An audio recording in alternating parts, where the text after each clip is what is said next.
അള്ളാഹുവിന്റെ അടുത്ത് ഏറ്റവും കടുത്ത ശിക്ഷ വളരെ പെട്ടെന്ന് വരുന്ന രണ്ട് തെറ്റുകളാണുള്ളത്. രണ്ട് തെറ്റുകൾക്കാണ് അസ്റഉൽ ഉഖൂബ. തെറ്റുകൾക്ക് അള്ളാഹു ഉടനെ ശിക്ഷ കൊടുക്കുന്ന രണ്ട് തെറ്റുകളാണുള്ളത്. പ്രത്യേകം മനസ്സിലാക്കി വെക്കുക. രണ്ടെണ്ണമാണ്. ഒന്ന് അൽ ബഗ്യു വ ഖതീഅത്തുർ റഹിമി. ഒന്ന് അക്രമം ചെയ്യലാണ്. ഒരു മനുഷ്യനെ പറ്റി ഇല്ലാത്തത് ആരോപിച്ച ആ മനുഷ്യനെ കേസുകൾ കൊടുക്കുക, ബുദ്ധിമുട്ടാക്കുക, പീഡിപ്പിക്കുന്നത്, ഒരു മനുഷ്യനെ ബുദ്ധിമുട്ടാക്കുന്നത് അക്രമം ചെയ്യുന്നതാണ്. വഖതീഅത്തുർ റഹ്മി, സ്വന്തം രക്തബന്ധത്തോട് കുടുംബബന്ധം മുറിച്ചുകളയലും അള്ളാഹുവിന്റെ മുമ്പിൽ ഗുരുതരമായ തെറ്റും വളരെ പെട്ടെന്ന് അതിന്റെ ശിക്ഷ വരുമെന്ന് മഹാനായ റസൂലുള്ളാഹി സ്വല്ലല്ലാഹു അലൈഹി വസല്ലം. ഇന്ന അസ്റഅ സവാബ്, പ്രതിഫലം ഏറ്റവും കൂടുതൽ വളരെ പെട്ടെന്ന് അള്ളാഹു കൂലി തരുന്നത് സിലത്തുർ റഹിം, കുടുംബബന്ധം ചേർക്കലുമാണ്. പിരിഞ്ഞു നിൽക്കുന്ന ഭാര്യ ഭർത്താക്കന്മാർ ചേരുന്നു. തെറ്റി നിന്നിരുന്ന ഉമ്മയോട് വാപ്പയോട് പിണക്കം തീർക്കുന്നു. റമളാനല്ലേ ഉമ്മ പുറത്തു തരണേ, ഉമ്മ മാപ്പാക്കി തരണേ, അങ്ങനെ പറയാ. നന്നായി തീരാ. കുടുംബമാണ്. കല്യാണം കഴിച്ചാലും അല്ലെങ്കിലും കുടുംബമാണ്, എല്ലാം കുടുംബമാണ്.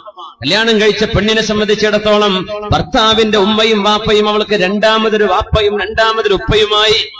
ഭർത്താവിനെ സംബന്ധിച്ചിടത്തോളം തന്റെ ഭാര്യയുടെ മാതാപിതാക്കൾ ഈ ഭർത്താവിനെ സംബന്ധിച്ചിടത്തോളം ആരാണ്? ഉമ്മയാണ്, വാപ്പയാണ്. ത്വലാഖ് ചൊല്ലിയാൽ പോലും മുറിയാത്ത ബന്ധമാണ്. നിക്കാഹിന്റെ ബന്ധം നമുക്കറിയാം. തൊട്ടാ ഒന്നും മുറിയില്ല എന്നല്ലേ പറയാ. സ്വന്തം ഉമ്മയെ തൊട്ടാ ഒന്നും മുറിയാത്ത പോലെ ഭാര്യ മാതാവിനെ തൊട്ടാ ഒന്നും മുറിയില്ല. ഭാര്യയെ ത്വലാഖ് ചൊല്ലിയതിന്റെ ശേഷമാണെങ്കിൽ തന്നെയും അത്രയും വലിയ ബന്ധമാണ്. അബൂ ഹുറൈറ റളിയല്ലാഹു തആല അൻഹു പറയുകയാണ്, സദസ്സിലിരിക്കുമ്പോ ഈ സദസ്സിൽ ആരെങ്കിലും സ്വന്തം കുടുംബത്തോട് പിണങ്ങി നിൽക്കുന്നുണ്ടോ? സദസ്സിന് എഴുന്നേറ്റ് പോകണം. അബൂ ഹുറൈറ റളിയല്ലാഹു അൻഹു പറഞ്ഞു, ഞാൻ പറയല്ല, നമുക്ക് സദസ്സിൽ കസാല മൊത്തം കാലിയായി പോയ പ്രശ്നമാവും ചിലപ്പോ. അങ്ങനെയൊന്നും ഉണ്ടാവില്ല എന്ന് വിചാരിക്കുക. അബൂ ഹുറൈറ തങ്ങൾ പറഞ്ഞു, എണീറ്റ് പോയിക്കോളിയത്. സ്വന്തം കുടുംബത്തോട് ചോരബന്ധമുള്ള ആളുകളോട് പിണങ്ങിയ മുഴുവൻ ആളുകളും എഴുന്നേൽക്കണമെന്ന് പറഞ്ഞപ്പോ സദസ്സിന്റെ അങ്ങേ മൂലയിൽ നിന്നൊരു ചെറുപ്പക്കാരൻ എഴുന്നേറ്റ് പോയി. നേരെ ഉപ്പയുടെ പെങ്ങള്, അമ്മായി എന്നല്ലേ പറയാ കാസർഗോഡൊക്കെ പെങ്ങൾക്ക്. അപ്പൊ എന്താ പറയാ? കുഞ്ഞുമ്മ. കുഞ്ഞുമ്മ, അത് ശരി. അമ്മായി ആരപ്പോ? അമ്മായി ഉമ്മക്ക് അമ്മായി എന്ന് പറയാം അല്ലേ? കുഞ്ഞുമ്മ. അപ്പൊ മൂത്തമ്മയാണെങ്കിലോ? മൂത്തമ്മ. ഉപ്പാന്റെ പെങ്ങള്. നിങ്ങൾ മലപ്പുറത്തൊക്കെ അമ്മായി എന്നാ പറയാ. നിങ്ങൾ പറയണ അമ്മായിക്ക് അമ്മായിമ്മ എന്നും പറയും, ഭാര്യയുടെ ഉമ്മാക്കേ.